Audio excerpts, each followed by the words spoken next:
As we told you at the top of the newscast, Tom Brady is expected to take part tomorrow when the Patriots practice against the Saints in West Virginia. Lions Yellen is there and has a preview from the Greenbrier Resort.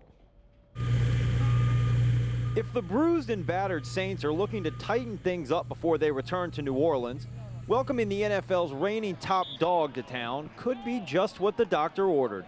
It comes at a time where it livens up. You know, players are a little bit more alert. They're getting different looks. You know, there'll be some scheme things that are different for both teams.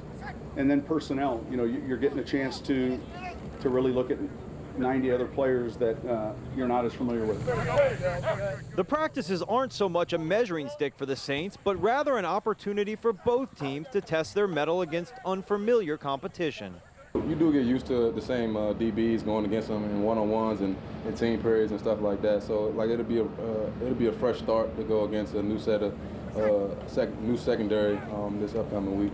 The bigger picture is the vision that both staffs and both organizations have for what you're trying to accomplish, and typically that permeates the teams. And I think you guys will have a chance to see that the next 2 days. Communication, the understanding as to the drills, what we're trying to get out of them, and not all the other BS sometimes that can go with a joint practice. Deflategate aside, the Patriots are the NFL's gold standard, and an organization the Saints have modeled themselves after for years. So the next 2 days can be just as beneficial for the coaches as for the players. You don't have that time really to exchange information as much, but you do have the ability to see certain things are being coached, and you have a ton of film. Sean Payton says he believes these joint practices serve to benefit the young players more than anyone else, and he said it can also help them come Saturday when the Saints welcome the Patriots to the Superdome. You want to get to some drills that involve the younger players, and I think ultimately it leads to these younger guys, when it comes the game Saturday night, having a much better feel for the opponent than maybe they otherwise would if they were just running plays off of cards. Often joint practices can become quite heated, yet Payton isn't the least bit worried. When you get a team like New England, I feel like we've worked so well together in the past. There hasn't been any issues. There hasn't been any fighting or any of that other stuff. It's really been about football and guys getting better.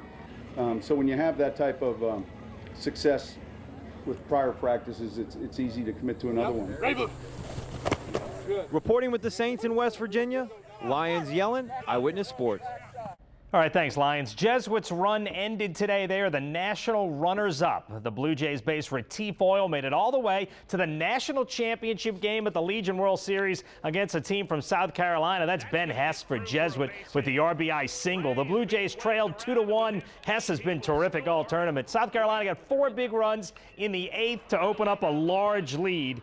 Jesuit won the Legion World Series back in 2012. Tonight they finish second overall, falling to South Carolina 9-2. Still a great finish for Jesuit. One sure. Pelicans note, Jason Terry, a veteran guard they were pursuing, decided to stay in Houston. They will not get Jason Terry. They wanted him. He would have been a good player for them. All right, Doug, thank you very much. And we're back with a final check on the weather right after this.